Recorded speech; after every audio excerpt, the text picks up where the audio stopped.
এজন্য বেপর্দা নারী মনে রাখবেন, বেহায়া নারী, কোন বেপর্দা নারী নারী না, বেহায়া মহিলা মহিলা না। তারে মহিলা বলে না, তারে নারী বলে না, সে ভিন্ন কিছু, হয় প্লাস্টিক, নয় রাবার, নয় অন্য কিছু, সে প্লাস্টিক সামগ্রী। নারী বলে তাকে ইজ্জতের কদর করে যে, সতীত্বের কদর করে যে, নারী বলে তাকে পুরা দেহে হায়া লজ্জা থাকে যার, নারী বলে তাকে আল্লাহর রসুল বলছে আওরাতুন, নিজেকে গোপন রাখে যে, আড়াল রাখে যে, লুকিয়ে রাখে যে, হীরা মণি মুক্তা রাস্তায় ফেলে দিতে নাই। রাস্তার পাথর তো পিচ ডালা যে কাজ করে, এগুলো না রাস্তার পাথর, হীরা মণি মুক্তা ওগুলোও পাথর, কিন্তু সেটা রাস্তায় ফেলে দেয় না। ডায়মন্ড রাস্তায় ফেলে দেয় না। নারী হীরা, নারী মণি মুক্তা, নারী ডায়মন্ড। এজন্য নারীকে আগলে রাখতে হয়, পর্দায় রাখতে হয়, লুকিয়ে রাখতে হয়, আড়ালে রাখতে হয়, গোপনে রাখতে হয়। আর সেই আড়ালে থাকা নারী দুনিয়াতেও দামি হয়, আখিরাতেও দামি। এজন্য রাবেয়া বসরি আজও দামি, আদো দামি, মা ফাতেমা আজও দামি, আয়েশা আজও দামি, হযরতে খাদিজা আজও দামি। আর এই মাঝখান দিয়া এই 1400 বছরের মধ্যে যত সুন্দরী, যত রূপসী, যত বেহায়া নারী কত রঙের রসের ঘুইরা জীবন শেষ করছে, কত পুরুষরে দেখাইছে, কত মানুষকে দেখাইছে। ওই বেহায়া বেপর্দা নারীর নাম আজকে কোনো কুত্তাও লয় না, কুত্তাও লয় না, কুত্তাও লয় না, কুত্তাও নেয় না। মানুষ তো দূরে থাকে, বেহায়া নারীর নাম কুকুরও নেয় না, ঘৃণা করে, তারে ঘৃণা করে। নারী তো বহুতই দামি, নারী তো মা। সোয়ালা আম্বিয়ায়ে কেরাম, সমস্ত নবীরা নবীর মায়ের পেটে আসছেন, আউলিয়া সাহাবা ওলামা, যুগে যুগে এই কোটি কোটি ইমানদার নেককার আল্লাহর প্রিয় বান্দা সব তো মায়ের গর্ভ ধরে এসেছে, ঠিক না? তো মা কতটা দামি, নারী কতটা দামি, নারী কতটা দাম। আহা বোন, সে বুঝল না, সে সামান্য এক ফালতু ছেলে, যে ছেলের কোনো চরিত্র নাই, যাতে কেমনে মুতে এইটাও কইতে পারে না, এতে খারাইয়া মুতে না বইয়া মুতে না আটতে আটতে মুতে। এই অপদার্থ জানোয়ার, একটা চতুষ্পদ প্রাণীর মতো যার জীবন, এই বখাটে দুশ্চরিত্র রাস্তার মানুষকে দেখাইবার জন্য যেই মেয়ে, যেই নারী বেপর্দা চলে, তার মতো নিম্ন রুচির মানুষ আর কে হইতে পারে মিয়া? আরে বেড়ি, কারে দেখাইতে বাইরে গেলি? কি বাইজিদ বুস্তামিরে দেখাইতা? তুমি যে বেপর্দা বাইর হইলা, তোমার রূপ যৌবন দেখবে কেডা? জোনায়েদ বাগদা দিয়ে নাকি? কথা কয় না তো। যেই পুরুষগুলো দেখবে রাস্তায়, যেই ছেলেগুলো তোমারে দেখা, তাদের কোনো আখলাক নাই, তো তারা এই বেপর্দা নারীকে দেখে কি মন্তব্য করবে? দিলে কল্পনা করবে কি? যদি সেই কল্পনার রিপোর্ট আইতো আলটা, তাহলে না বুঝা যাইত। বুঝেন নাই কথাটা? একজন বেহায়া মেয়ে, বেহায়া নারী যখন বেপর্দা যায়, তো মনে করেন 30 জন পুরুষ তারে এখান থেকে দেবিদ্বার শহর মানে উপজেলা পর্যন্ত যাইতে গিয়ে তারে দেখছে, ধরেন এই 30 বেড়া এই বেডিরে লিয়ে কি ভাবছে, এটার যদি একটা রিপোর্ট আইতো, রুগীর মতো আলটা রিপোর্ট, বুঝছেন না আপনার কথাটা? ইসিজি রিপোর্ট যদি আইতো, তাইলে না বুঝতো এই অসভ্য নারী যে তারে নিয়ে রাস্তার পুরুষ কত নিকৃষ্ট জঘন্য কল্পনা করে। আল্লাহ আমাদের মাদেরকে লজ্জা দান করেন, পর্দা দান করেন। যে নারীর পর্দা নাই, কিচ্ছু নেই। ইজা লাম তাস্তাহি ফাসনা মা শিতা, নবীজি বলছে তোমার যখন কোনো হায়া নাই, আল্লাহর কসম, এটা হাদিস, নবীজি সাল্লাল্লাহু আলাইহি সাল্লাম বলছে যখন কারো লজ্জা নাই, সে যা ইচ্ছা তাই করুক, যা ইচ্ছা তাই করুক। ফাসনা মা শিতা, আমি নবী আর জানি না, যা তুই বেশরম বেহায়া বাইরে আনতে, তোর যেটা মন চায় সেটা কর, আমি রাসূল আর তোকে চিনি না। তখন সুপারিশ করবে কে? হাসরের ময়দানে কার কাছে যাইতে হবে? তো তিনি তো তাড়াই দিলেন, যা ফাসনা মা শি'তা। এই জন্য আমার বাপ, আমার বন্ধু, আমরা বয়স্করাও বাবারাও এই মাহফিল সবার জন্য ফিকির করেন, ফিকির করেন। কেন হারাম খাবেন? 60 বছরেও কেন আল্লাহর নাফরমানি করবেন? 14 বছরের 18 বছরের ছেলেরা তুমি কেন নাফরমানি করো ভাইয়া? আল্লাহ তাআলা তোমার শরীর স্বাস্থ্য পুরাটা বডি সুস্থ রাখছে, পুরাটা শরীর সুস্থ। আহারে ভাইয়া, শরীরের মধ্যে কোনো রোগ শোক নাই, এমন তরতাজা মানুষ তুমি, এমন যুবক, এমন কিশোর তরুণ, তুমি কেন নামাজ পড়ো না? তুমি কেন নামাজ পড়বা না? এই জন্য আমি অনুরোধ করছি ছেলেরা আমার, প্রিয় ভাই আমার, সবার কাছে অনুরোধ, বাবাদের কাছে, মাদের কাছে, বোনদের কাছে, আমরা স্বীকার করি বা না করি আমরা মরে যাব, ঠিক না? আমি চাইলেও মরে যাব, না চাইলেও মরে যাব। হাসলেও মরে যাবেন, কাঁদলেও মরে যাব, সুখে থাকলেও মরে যাবেন, দুঃখে থাকলেও মরে যাবেন। রাজপ্রাসাদের অট্টালিকায় যে সেও মরে যাবে, জীর্ণ কুঠির কুড়ে ঘরে যে সেও মরে যাবে। আবার মজার বিষয় হলো, আমাদের যেমন মৃত্যু হচ্ছে, গোটা পৃথিবীরও একদিন মৃত্যু হবে, আর সেটাই কিয়ামত। আমাদের মৃত্যু হলে এটারে কয় মৌত, ইন্তেকাল, আমরা একজন। আর গোটা পৃথিবীর যেদিন মৃত্যু হবে, গোটা সৃষ্টির, আল্লাহ ভিন্ন সব কিছুর, সেটাকেই বলে কিয়ামত। আল্লাহর কোরআন আমাদের জিন্দেগির জন্য রহমত। কোরআন শরীফে আল্লাহ তাআলা বলছে কোরআন রহমত। কোরআন আল্লাহর পক্ষ থেকে আমাদের জন্য রহমত। কোরআন আমাদের জন্য বুশরা, সুসংবাদ। কোরআন আমাদের জন্য হুদান, হেদায়েত। কোরআন আমাদের জন্য শিফা, আমাদের যাবতীয় বাহ্যিক এবং আর্থিক রোগের ঔষধ। এরকম অসংখ্য সিফাত, গুণ আল্লাহ তাআলা কোরআনুল কারীমের উল্লেখ করছেন। এজন্য কোরআনুল কারীম শুনবার মধ্যেও বরকত, বলবার মধ্যেও বরকত, পড়বার মধ্যেও বরকত। হাদিসের মধ্যে আছে, আমাদের প্রিয় নবী সাল্লাল্লাহু আলাইহি ওয়াসাল্লাম যেভাবে কোরআনুল কারীম তেলাওয়াত করতেন খুব, আবার অন্যদের কাছ থেকে, সাহাবীদের কাছ থেকে কোরআনুল কারীমের তেলাওয়াতও শুনতেন। হযরত আব্দুল্লাহ ইবনে মাসউদ একজন বিখ্যাত সাহাবী। এই সাহাবী আব্দুল্লাহ ইবনে মাসউদ রাদিয়াল্লাহু তাআলা আনহুকে একদিন নবীজি বলছেন, ইকরা আলাইয়াল কোরআন, তুমি আমাকে কোরআন পড়ে শোনাও। তো সাহাবী ভয়ে মহব্বতে বললেন, ইয়া রাসূলুল্লাহ, কোরআন তো আপনার উপরেই নাজিল হয়, আমি আপনাকে কি শোনাব? আদবের কারণেই বললেন যে নবীজির সামনে কোরআন পড়া এ তো জানতেন বিষয় না। তো আল্লাহ নবী সাল্লাল্লাহু আলাইহি ওয়াসাল্লাম বললেন, ইন্নী উহিব্বু আন আসমাআহু মিন গায়রি, শোনো, আমি কোরআন পড়তে যেমন নিজে তেলাওয়াত করতে ভালোবাসি, অন্যের কাছ থেকে শুনতেও ভালোবাসি। তাইলে বোঝা গেল কোরআনুল কারীম পড়তে পারা, শুনতে পারা, বলতে পারা সবটাই সৌভাগ্য, সবটাই বরকত। এজন্য মেহেরবানি করে মনোযোগ দিয়ে, আন্তরিকতা নিয়ে আমরা ছোট বড় সবাই, পর্দার আড়ালের মা বোনরাও আল্লাহর কোরআন শুনেন, তাইলে বরকত হয়। যে সমস্ত ছেলেদের হাতে, এই হাতে যেই মোবাইলগুলো, এগুলা ভাই নামায় ফেল। এই যাদের এরকম হাতে ধরা মোবাইল রেকর্ডের জন্য ধরে রাখছ, আল্লাহর ওয়াস্তে আমার এই কথাটাকে মানো, ভালো হবে। হাতে ধরা মোবাইল রেকর্ড করলে মনোযোগ হয় না, কথা দিলে জমে না, মানে নিজের অন্তরে কোনো কথা ঢোকে না, গাফেল মাহরুম হয়। যে মানুষ গাফেল, খামখেয়ালি, সে চিরদিন বঞ্চিত থাকে। এটা একটা গুরুত্বপূর্ণ বিষয়। এই জন্য কোরআনুল কারীমের মধ্যে আছে সমস্ত জাহান্নামীর পরিচয়।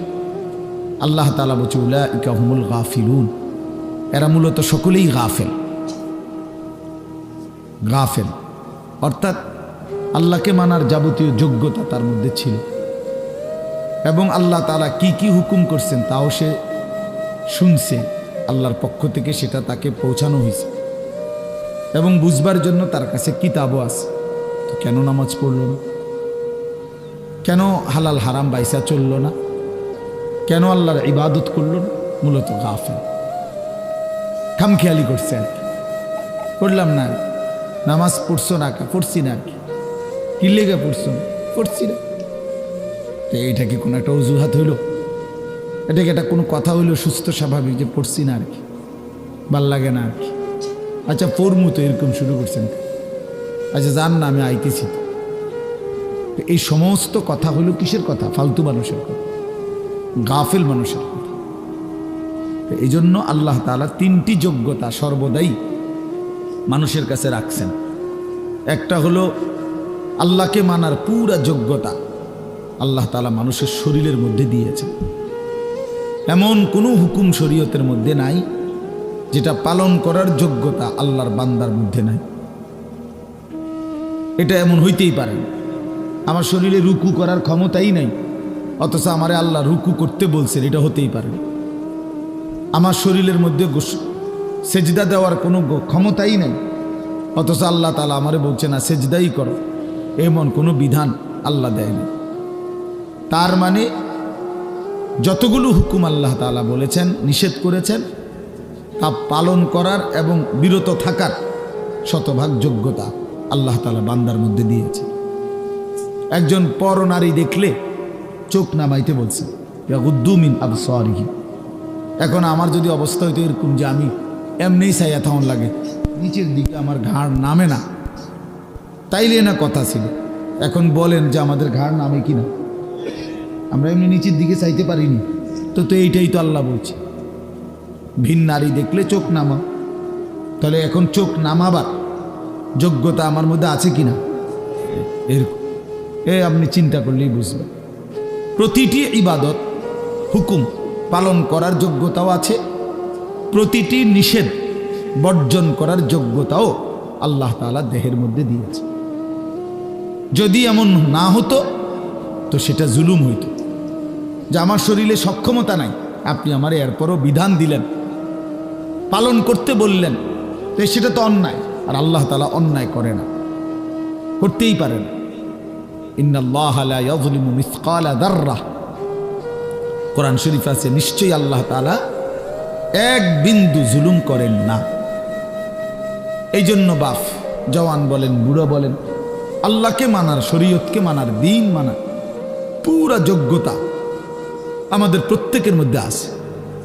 অনেক বয়স্ক লোকের বদভ্যাস, আখেরাতের কোনো কথা বললে, ওযু নামাজ সুন্দর করার কথা বললে, সূরা কেরাত, দোয়া কালাম শিখবার কথা বললে, না আমার আর এই বয়স নেই, এক কথায় ফতুয়া দিয়ে দেবে।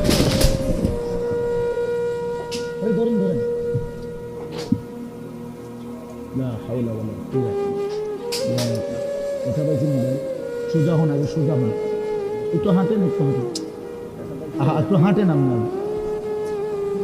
আল্লাহ হেফাজত করেন। এনে বসেন, এটি নামাই দেন, চেয়ার নামাই দেন, নিচে বসেন, নিচে বসেন ভাই, অসুবিধা নেই। আল্লাহ হেফাজত করেন, আল্লাহ আফিয়ত দান করেন। এই জিন্দিগি, এই জীবন, ওমা তাদরি নাফসুম মাজা তাকসিবু গাদান, কোরআনুল কারীমের মধ্যে আল্লাহ তাআলা বলছেন কেউ জানে না, ওমা তাদরি নাফসুন, কেহই জানে না আগামীর মুহূর্তটা তার কি হবে, আগামীর মুহূর্তটা তার জন্য কি অপেক্ষা করছে কেউ জানে না, কেউ অপেক্ষা। এটাই জিন্দিগি। এই জন্য আমরা প্রতি মুহূর্তে, দুনিয়াতে আসলে স্বস্তি নাই। মৃত্যু যাকে সারাক্ষণ তাড়া করে তার আবার স্বস্তি কিসে? যার পিছনে মৃত্যু হাঁটে, যার পিছনে মৃত্যু থাকে, তার আবার স্বস্তি কিসের? তার আবার তৃপ্তি কিসের? তার আবার উল্লাস কিসের? উল্লাস কিসের? তাইলে বলেন, আমি আপনাদেরকে বলছি ভাই, জওয়ান তোমাদেরকেও বলছি, আমাদের প্রত্যেকের ভিতর আল্লাহ তাআলা আল্লাহকে মানার যোগ্যতা দিয়েছেন। কিন্তু আফসোসের বিষয় হলো আমরা ইচ্ছা করে, খামখেয়ালি করে সেই যোগ্যতা নষ্ট করে দিচ্ছি। নিজের মনের যত খাহেসাত, মনের যত চাহিদা, সেটা কিন্তু পূরণ করতে আমরা খুব বদ্ধপরিকর, খুব মজবুত। মিথ্যা আমি বলবই, চুরি আমি করবই, অবৈধ উপার্জন আমি করবই, যত বেজ্জুতি হই, নারীর আড্ডা, জেনার আড্ডা, বেবিচারের আড্ডা, বন্ধুদের অসৎ আড্ডা, আমি এটা দেবই। আমার সম্মান থাকুক বা না থাকুক, আমার বাবার ইজ্জত থাকুক বা না থাকুক, আমার বংশের ইজ্জত থাকুক বা না থাকুক, আমার আখেরাত পরকাল নষ্ট হলে হোক। তাইলে গুনাহের ব্যাপারে মানুষ খুব নিষ্ঠাবান, মিথ্যা খুব যত্ন নিয়া করে, আল্লাহর নাফরমানি করে খুব যত্ন নিয়া, কিন্তু আল্লাহর ইবাদত করে না, মোটেই যত্ন নেয়। সুদের 1 টাকাও কম নেয় না, সুদের সিরা টাকাও লয় না। তাইলে বোঝা গেল হারাম করে খুব যত্ন নিয়া, কিন্তু ইবাদত করে খামখেয়ালি করে, খামখেয়ালি করে। হ্যাঁ, 40 বছর ধরে নামাজ পড়ে এখনো 10টা সূরা শুদ্ধ করে না। কি পরিমাণ অপদার্থ মানুষ! অথচ মালিকের এই দুনিয়া কি পরিমাণ ভোগ করল। 60 বছর বয়স, নবীজি সাল্লাল্লাহু আলাইহি সাল্লামের শেখানো 10টা দোয়া বলতে পারবে না, এবং এটা যে পারে না এই নিয়ে কোনো শরমও নাই। অথচ লজ্জা থাকা উচিত, শরম থাকা উচিত ছিল যে আমি কি মুসলমান হলাম, আমি কোন নবীকে ভালোবাসি যে নবীর শেখানো আমি 10টা দোয়াও বলতে পারি না। এটা কিসের ভালোবাসা বলেন? অসংখ্য মুসলমান 2 রাকাত নামাজ সুন্নাত মোতাবেক পড়তে জানেন, এবং এটা যে গাফলতি তার এটা ভাবেও না। আপনি বলবেন আরো তর্ক করবেন, যা এত কথা কইেন না, চাই আল্লাহ ভরসা, আল্লাহ ভরসা।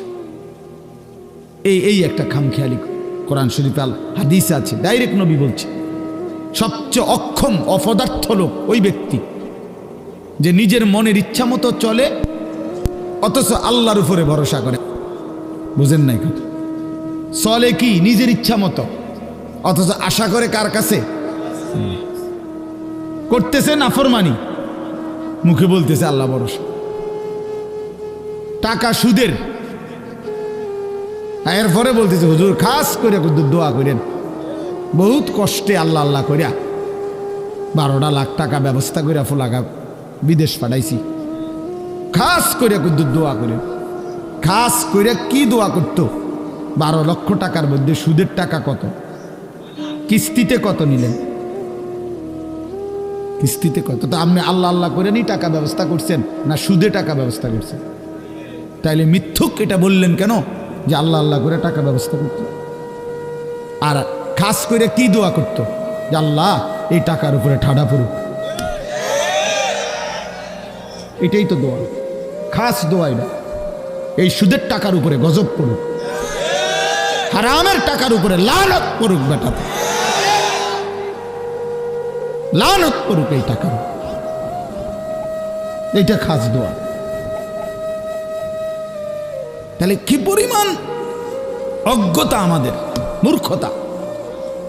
প্রকাশ্যে আল্লাহর নাফরমানি করে আবার বলতেছে খাস করে দোয়া করে দেন। এইটাই নবীজি বলছে, ওয়াল আজিজু মান আতবা নাফসাহু হাওয়াহা। সবচেয়ে অক্ষম, অপদার্থ, ব্যর্থ ওই ব্যক্তি যে তার মনের ইচ্ছা মতো চলে, ও তামান্না আলাল্লাহ, অথচ আল্লাহর কাছে আশা করে। 30 বছর ধরে মিথ্যা বলে, ওজনে কম দেয়, কাস্টমারকে ঠকায়, হুজুর দেখলে কয় খাস করে দোয়া করে। কি খাস দোয়া করতো? তোর উপরে যেন গজব পড়ে, এটা দোয়া করতো? তাহলে কি কি নাহলে খাস দোয়াটা কি? আল্লাহ তার মিশা কথার মধ্যে আরো বাড়াই দেন নাকি, তার বাটফারির মধ্যে আরো বাড়াই দেন, এটা নি করতো? এই কথা বললে হুজুরের ইমান থাকবে নি? কোনো মৌলভী সাহেব যদি কথা বলে তো বেটার ইমান থাকবে নি? হারামের উপরে দোয়া করা যায়নি, হারামের উপরে দোয়া করা যায় না তো বাপ। এই জন্য আপনারা জানেন না, আপনারা কইতা মনে হন শুধু এদুর বলে রে, আমরা কিন্তু দোয়া বুঝ করেই করি। আমরা আমরা তো বেকুব ঠাওরাইয়েন না, যেটা বলা আর হেরে হেমনি কি কই, নিজের বাঁচাই এই কই, নিজেরে সেভ করে এই বলি। কতজনে যে কত দোয়া চায় এইভাবে কই, পাওনের সময় আমরা এইভাবে লাইন করে এগুলি, যাতে করে নিজের আখেরাত বরবাদ না হয়, নিজের বরবাদ আখেরাত বরবাদ না হয়। এই জন্য বাপ রাগ হইয়েন না, বয়স্ক অনেক বাবাও আছেন, আপনাদেরকেও বলি, দিন না মানার কারণ কি, আল্লাহকে না মানার কারণ কি, রাসূলুল্লাহ সাল্লাল্লাহু আলাইহি ওয়াসাল্লামের সুন্নাত না বুঝার কারণ কি? শুধুই গাফলতি, শুধুই কি বলেন না, গাফলতি। আমি দেখছি কিছুদিন আগে আমার দেশের বাড়িতে আমাদের বাড়িওয়ালাদের জমির দলিল দিছি আমরা 5 বাই 3 বার। তো বাড়িওয়ালা মুরব্বী যে 2-3 জন ছিল, মনে 50 বার কইছে বালা করে চাও, বালা করে সব দি সই লইছি নি, ওই কোন ইচ্ছা সই দি এমনি যে সই দেয় না, ভালো করে বুড়া মানুষ হাঁটতে পারে না, 50 বার কইছে চেক দাও, দলিল দলিল চেক করো, ইয়ার লগে মিলছি নি, দাগে নম্বরে কতি আনে কি আমনে না বলে কিচ্ছু বোঝেন না? হ্যাঁ, আমনে না বলে বোঝেন না? আপনারে আখেরাতের কথা বললেন না, হুজুর কথা কইছেন ভালোই, কথা ঠিকই, কিন্তু ওনার এই বয়স নাই, আছে শুধু বিড়িখানার বয়স।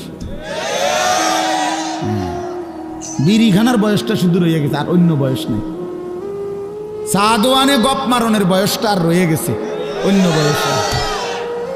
এখনো রঙিন টেলিভিশনের মধ্যে নাচ গান দেখার সময় হায়াত বয়স এখনো আছে, শুধু আল্লাহর ইবাদত করার, কোরআনুল করিম শুদ্ধ করার, ওযু নামাজ গোসল হালাল হারাম মেনে চলার সময় আজও হয় নাই। দুনিয়া এখনো ছাড়ে নাই, কবর এখনো মনে পড়ে নাই, আখিরাত এখনো মনে পড়ে। আল্লাহকুমুত তাকাসুর হাত্তা জুরতুমুল মাকাবির। আল্লাহ বলে, বান্দা হায় হায়, দুনিয়া তো তোমারে ডুবাইয়া ফেলল, আখিরাত তো তোমারে ভুলাইয়া দিল, এরই মাঝে তো তুমি একদিন কবরেই পৌঁছে গেলা। হাত্তা জুরতুমুল মাকাবির। এই দুনিয়ায় ডুবে থাকতে থাকতে এখনো সোফা বানাইয়া শেষ হয়েছে না, তুমি কবরে। এখনো দোতলার ছাদ ডালাই হয় নাই, তুমি তো কবরে। জিন্দিগির কত স্বপ্ন, কত পরিকল্পনা রাইখেই তো তুমি কবরে চলে গেলা, অথচ দুনিয়াও শেষ করতে পারলা না, আখেরাতও গুছাইতে পারলা না, তো কি হলো বলেন? একটা লোক বলেন আপনাদের দুনিয়া সাজা গুছাইয়া গেছে কি? আপনি এখন গিয়ে খবর নেন, ঘরে যান, মহিলারা বলবে পেঁয়াজ নাই, রসুন নাই, আদা নাই, চিটকারি ভাঙ্গা, বাথরুমের প্লাস্টিক দরজা এটা ভাঙ্গা গেছে। যত বাথরুমের মধ্যে প্লাস্টিকের দরজা ইডি হয়, হেন্দা ভাঙ্গা যায়, হেন্দা ভাঙ্গা যায়, চিটকারি নাই, চদর বদর, ঠিক না বলেন না কেন? তো দুনিয়া আপনি না খুব ভালো মাত্র গুছাই নিলেন, কই 6 মাসের মাথায় চিটকারি নাই কা, শেষ হয়নি দুনিয়া। কি হয় না? রাক্ষসে এই দুনিয়া শেষ হয় না, দুনিয়া শেষ হয় না। রাসূলুল্লাহ সাল্লাল্লাহু আলাইহি ওয়াসাল্লাম বলেছেন, লাউ আন্না লি ইবনে আদম ওয়াদিয়াম মিন যাহাবিন লা আহাব্বা আন ইয়াকুনা লাহু ওয়াদিয়ান লান ইয়ামলা আফাহু ইল্লা তুরাব। এটা একটা হাদিস, আশ্চর্য হাদিস। নবী সাল্লাল্লাহু আলাইহি ওয়াসাল্লাম বলেন, শুনো, বনি আদমকে, আদম সন্তানকে যদি একটি পাহাড় স্বর্ণ দেওয়া হয়, লা আহাব্বা আন ইয়াকুনা লাহু ওয়াদিয়ান, সে অবশ্যই চাইবে তাকে 2টি পাহাড় স্বর্ণ দেওয়া হোক।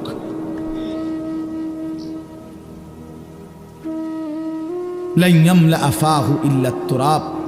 এরপরে নবীজি বলেন, কসম উম্মত শোনো, বনি আদমের মুখ ভরবে না ইল্লা তুরাব, কবরের মাটি ঢালা পর্যন্ত।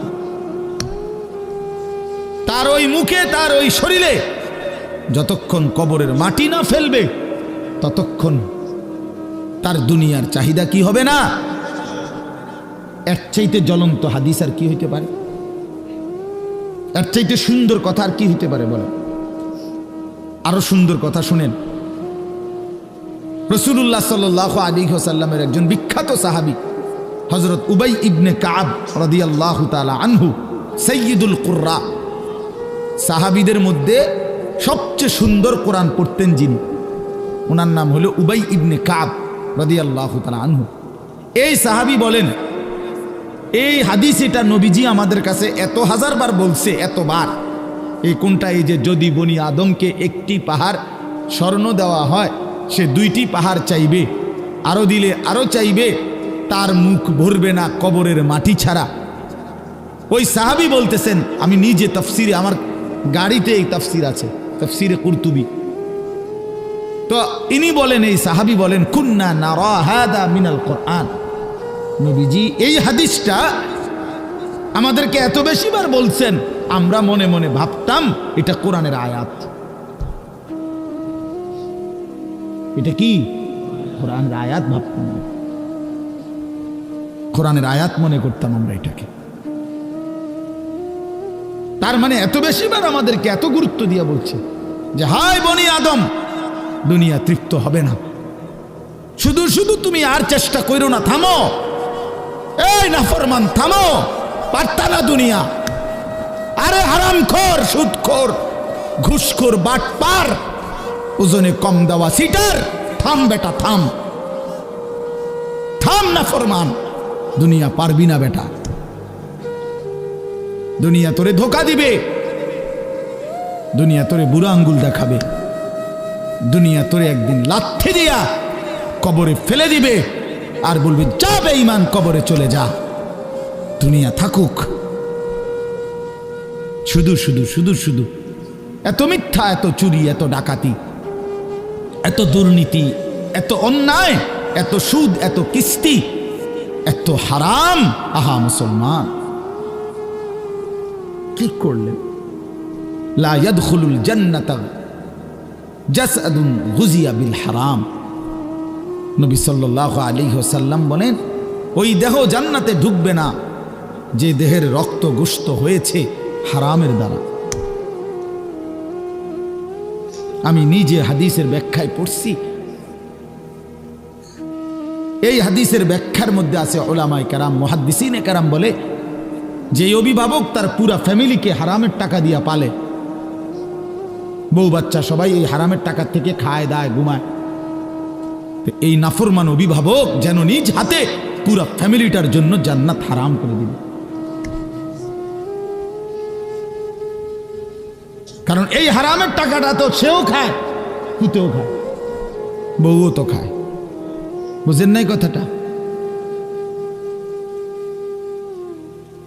হ্যাঁ, গায়ে লাগতে পারে কারো, গায়ে লাগলে যদি পছন্দ না হয় জায়গা হালাই দিয়ে পানি দিয়ে দিয়েন গাছ, তাহলে আরে তো সাবান লাগাই লেলে পরে ডিপটা দেব। হ্যাঁ, অনেকের আছে, আরে মারত না, এতে ইডি কইবই মারত, এতে কত ভালা ভালা হুজুর দেখছি ইডি কইয়া গেছে, আমার লড়াইতে আসছে না। এবারটা আইসে, এবারটা আমার উল্টাই লেবে বেটা। হ্যাঁ, এতে আরো কত মোটা তাজা হুজুর দেখছি, শৈলওয়ালা। ছেলেরা আমার, বাপ আমার, বন্ধু আমার, পর্দার আড়ালের মা বোন আমার, এটা মনে রাখতে হবে, দুনিয়া আমাগরে ধোকা দিবে। যুবক, তোমার মোবাইল একদিন তোমারে ধোকা দিবে, এই ফেসবুক একদিন ধোকা দিবে। একদিন দেখবা এটা নাই, একদিন শুনবা এটা নাই, এই ইউটিউব, এই ফেসবুক, এগুলো নাই, এই অনলাইন নাই, এটাই হবে। আমি কিছুদিন আগে, গত 3-4 দিন আগে মুন্সিগঞ্জ মাহফিলে গেছিলাম। তো ওইখানে ব্রিজের পার হব, সেতু, শীতলক্ষা নদী, তো যেখানে টোল দেয়, এই টোলের জায়গায় জ্যাম বাইজা গেছে, বিশাল জ্যাম। তো সবাই বলতেছে যে এখানে তো এত বড় জ্যাম লাগার কথা না, কখনই লাগলো কেন? তো আমার গাড়ির থেকে আমার সাথে একজন মাওলানা ছিল, ওই গিয়ে আগাইয়া দেখছে আর কি হইছে, যাই আয়সা আমার বলতেছে হুজুর টোল যে নেয়, টোল বোঝেন তো না, ব্রিজ পার হইতে সময় যে টাকা দেয় এটারে টোল কয় আর কি। এই টোল তো 3টা কম্পিউটারে টোল নেয় আর কি, তেনোটারই কম্পিউটার সিস্টেম লেস, হঠাৎ মানে তেনোটাই একই সাথে কাজ করতেছে না, কোনোভাবেই অপারেটর বুঝতেছে না কি হয়েছে। এই কারণে ওই যে টোল নিচ্ছে না, জ্যাম বাইজে গেছে। এই জন্য প্রিয় বন্ধু আমার, এটা জরুরি বিষয়। এই পৃথিবীতে প্রযুক্তি এর কোনোটারই স্থায়িত্ব নেই। ফেসবুক আসমান থেকে আসে নাই, ইউটিউব আসমান থেকে আসে নাই, তোমার এই বড় মোবাইলের এই সমস্ত অপশন এটা আসমানি বিষয় না যে এটা অনন্তকাল থাকবে, কিন্তু তুমি শেষ হইবা না। মোবাইল শেষ হয়ে যাবে, তোমার জিন্দিগি কোনো দিন শেষ হবে না। মানুষ শেষ হয় না, মানুষের কোনো শেষ নাই, মানুষ স্থানান্তর হয়। প্রিয় ভাই আমার, ছেলেরা আমার, বাবারা আমার, পর্দার আড়ালের মা বোনেরাও, মানুষ মরে না, শেষ হয় না, মানুষ স্থানান্তর হয়। একবার মানুষ ছিল মাটিতে, সেখান থেকে খাবারে, সেখান থেকে বাবার বীর্যে, সেখান থেকে মায়ের জরায়ুতে, সেখান থেকে আবার বীর্যের ফোঁটা, জমাট রক্ত, গোশতের টুকরা, হাড্ডির খাঁচা, গোশতের আবরণ, নাক চোখ লাগানো, এরপরে আবার স্থানান্তর হয়ে মায়ের পেট থেকে দুনিয়ার জমিন, দুনিয়ার জমিন থেকে স্থানান্তর হয়ে কবর, কবর থেকে স্থানান্তর হয়ে হাসরের মাঠ, হাসরের মাঠ থেকে স্থানান্তর হয়ে একটু সামনে মিজানের পাল্লা, যেখানে হিসাব হবে আমল নামা, সেখান থেকে আরেকটু আগে স্থানান্তর হয়ে ফুলসেরাত, সেখান থেকে আরেকটু স্থানান্তর হয়ে জান্নাত কিংবা জাহান্নাম। জান্নাতে গেলেও চিরস্থায়ী, জাহান্নামে গেলেও চিরস্থায়ী। তো শেষ হইল কই? বুঝাইতে পারছি নি কথাটা? বলো ভাই, একটা ছেলে বলো ভাই, শেষ হয়েছে কোথাও? মানুষ শেষ হয় না, এই জীবনের আর শেষ নাই, এই জীবনের আর কি নাই? মৃত্যু আছে, এটা মৃত্যু মানে শেষ না, মৃত্যু মানে সমাপ্তি না, স্থানান্তর। এই জন্য আমরা ইন্তেকাল করি, আমরা ইন্তেকাল বলি না, এই ইন্তেকাল মানে হলো স্থানান্তর। এই যে এটা এখানে ছিল, এখানে আনলাম, এই যে ইন্তেকাল, এখান থেকে এখানে আনছি, এটাও এক ধরনের ইন্তেকাল মানে স্থানান্তর। এজন্য মানুষ শেষ হয় না বন্ধু। আমি তো টেলিগ্রাফ দেখছি, এখন নাই। আমি তো ডাক পিয়নের চিঠি দেখছি, ওই রিতন চলে না। আমি তো ওই যে এমনি 1 2 3 গুণ যে টেলিফোন, সেটা ছিল না চাচা, আমরা তো ওইগুলো দিয়ে কাজ করছি। তো আপনি তো আরো বেশি দেখছেন, আমি তো আপনার চাইতে বয়সে কম। ট্রেনটিতে অনেকক্ষণ অপেক্ষা করতে হইতো, ওই লাইন পর্যন্ত পৌঁছতে হইলে, ট্রেনটি অফিস হইয়া কই। এরপরে আপনার মোবাইলে আসলো, এই লম্বা লম্বা ডান্ডাওয়ালা মোবাইলগুলো, 10 টাকা মিনিট, দোকানে গিয়া কাগজ দিয়া নাম্বার লিখে লই আমরা যাইতাম দোকানদারের হাতে, দোকানদার